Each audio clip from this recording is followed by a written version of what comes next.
Et bonjour, j'espère que vous allez bien. Aujourd'hui, je fais une vidéo. Alors déjà, je voudrais remercier Charlotte Péregrin, qui est une super, comment on appelle ça, qui s'occupe du SEO. Alors je me rappelle jamais le mot, mais si vous voulez quelqu'un de juste extraordinaire, que vous cherchez quelqu'un pour travailler votre marketing et être un peu plus visible sur Internet, je vous conseille Charlotte. Souvent, elle fait des commentaires sur mes vidéos, donc vous pouvez la trouver facilement. Et aujourd'hui, je voulais faire une vidéo pour répondre à une de ces questions. J'ai fait une vidéo il n'y a pas longtemps sur la puissance des mots, l'impact des mots sur la puissance de notre inconfort, de notre mal-être. Et ce que j'expliquais dans cette vidéo, c'est que quand on vit du mal-être, plus on va utiliser des mots forts. Par exemple, imaginons, je sais pas, je vous donne un exemple assez simple, mais imaginons j'ai mal au ventre.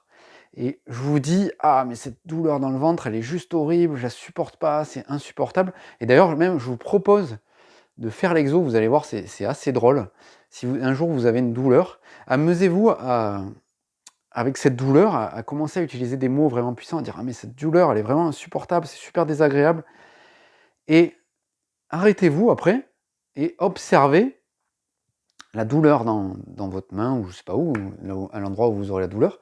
Et juste, arrêtez de parler avec ces mots-là, très puissants, et juste observez ce que ça fait, votre douleur. Et vous allez voir que le simple fait d'aller observer ce que ça fait, va obligatoirement diminuer l'intensité de la douleur et faire que celle-ci va devenir acceptable. Et ça, c'est assez ouf, hein. Et je peux vous dire, en séance, j'ai des gens qui vont aller observer des trucs, mais juste, super désagréables dans le corps, hein, des peurs, des machins, et moi je les ramène toujours. Par exemple, si j'ai une personne qui va me dire: je ressens de la peur, elle est horrible et tout. OK, mais à quel endroit tu sens la peur dans ton corps? Et la peur, le mot peur, horrible, pour moi, en fait, il a très peu d'intérêt parce que c'est juste une porte d'entrée pour me dire: «Je ressens de la peur», mais la personne, le plus rapidement possible, je vais l'amener dans ce qu'elle ressent dans son corps pour aller toucher l'émotionnel, pour aller toucher le mal-être, pour que ce mal-être puisse disparaître. Et du coup, Charlotte me disait: «Mais quelle est la limite entre utiliser des mots puissants?» Parce que effectivement, peut-être qu'on peut imaginer que c'est important d'aller mettre des mots sur ce qu'on ressent. Alors oui, pour moi, c'est important d'aller mettre des mots sur ce qu'on ressent pour...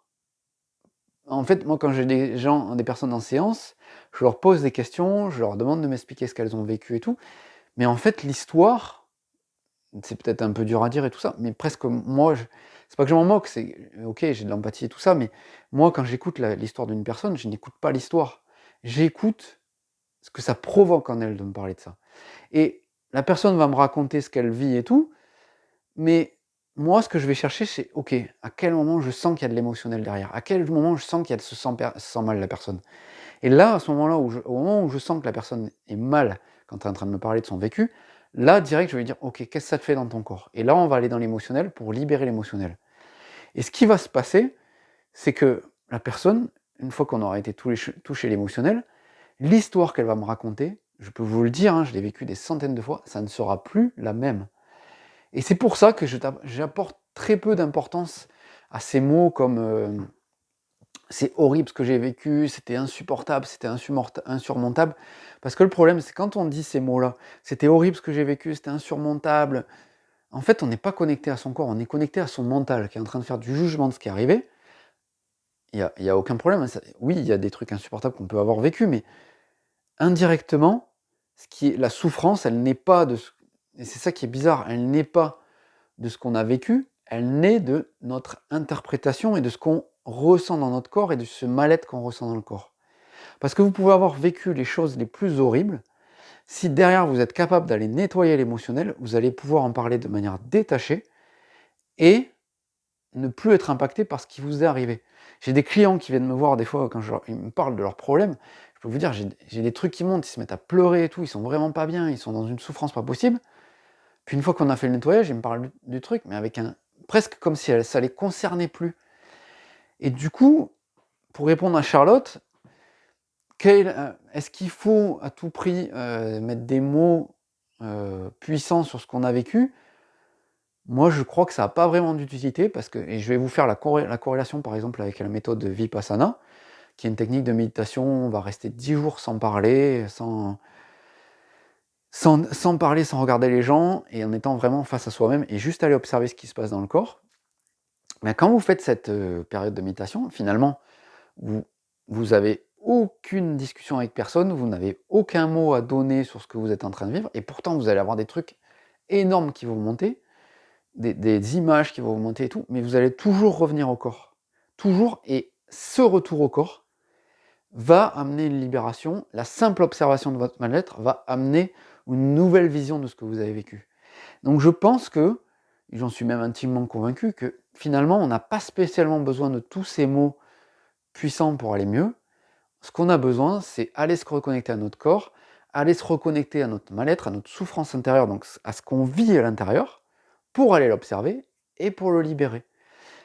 Sauf que cette manière de faire n'est pas vraiment en accord avec ce que la psychologie amène, hein, la psychologie, la psychanalyse et tout ça, où on met une grande importance sur les mots. J'ai essayé, moi, pour mes crises d'angoisse, tout ça, ces techniques, mais en fait, le problème, c'est que ça ne va pas toucher ce qu'on vit vraiment à l'intérieur. Mais une fois que vous allez vraiment observer ce qui se passe en vous, l'émotionnel va se libérer et puis vous n'aurez pas besoin d'en parler pendant des jours et des jours.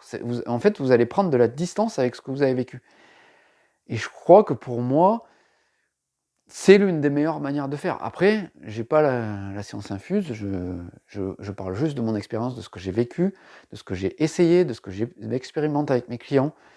Et la meilleure voie de libération et de mieux-être est dans l'observation du corps, mais pas spécialement dans le fait d'aller parler pendant des heures de ce qu'on a vécu. Finalement, ça apporte pas grand-chose. Et j'ai même un vécu d'une personne, ou même Luc m'en avait parlé, Luc Gégère, le créateur de la méthode Narty, et je l'ai déjà fait. J'ai une personne qui est venue me voir une fois, qui avait, alors je crois que c'était subi un viol, elle voulait pas spécialement en parler, et j'ai senti en fait qu'elle voulait pas en parler. Et je lui ai dit, il y a un truc où elle me dit, vous voyez, quand je pense à ce truc-là, ça me met mal. Je dis, ok, on n'en parle pas.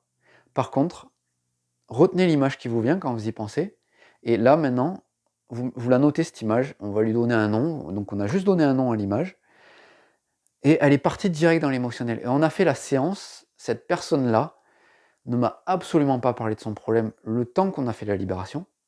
Et ce qu'il y avait d'extraordinaire, et ça j'ai trouvé ça ouf, c'est qu'une fois qu'on a fait la libération et qu'il n'y avait plus l'émotionnel qui était rattaché, elle s'est mise à me parler, elle m'a dit, mais en fait je vais vous dire ce qui m'est arrivé et tout. Elle m'en a parlé, mais elle n'était plus du tout impactée. Et je pense que si elle m'en avait parlé avant de faire le déblocage, elle aurait eu des mots puissants. Là, elle m'en a parlé avec un détachement où je me suis dit, mais en fait, cette histoire ne la concerne plus, c'est une histoire, un moment de sa vie où elle l'a vécu, mais ça lui appartient plus. Et c'était impressionnant parce que du coup, on a fait une séance de déblocage où elle s'est sentie mieux, sans parler de son problème. Et ça m'avait scotché. C'était lui qui m'avait dit qu'on pouvait le faire. Et effectivement, on peut, et c'est même très, très facile, hein. Il suffit que vous soyez mal d'une situation, juste le fait de l'évoquer dans votre tête, et vous pouvez débloquer. Voilà, donc pour répondre à ta question, Charlotte, je ne pense pas que ce soit important d'aller mettre des mots et d'aller décrire à profusion ce qu'on a vécu. Je pense que juste le ressenti à l'intérieur suffit. Voilà. C'est ce que je voulais vous partager aujourd'hui. Je vous souhaite une bonne journée et n'hésitez pas à aller observer ce que vous sentez à l'intérieur de vous en permanence. Faites-le souvent. Plus vous le faites souvent, plus vous allez vous sentir mieux, plus ça va être facile pour vous de le faire. Voilà. Et si vous avez envie de prendre rendez-vous avec moi, c'est dans la description en bas avec mon contact, et puis vous me contactez, et puis on fera une séance de déblocage. Je vous dis à bientôt.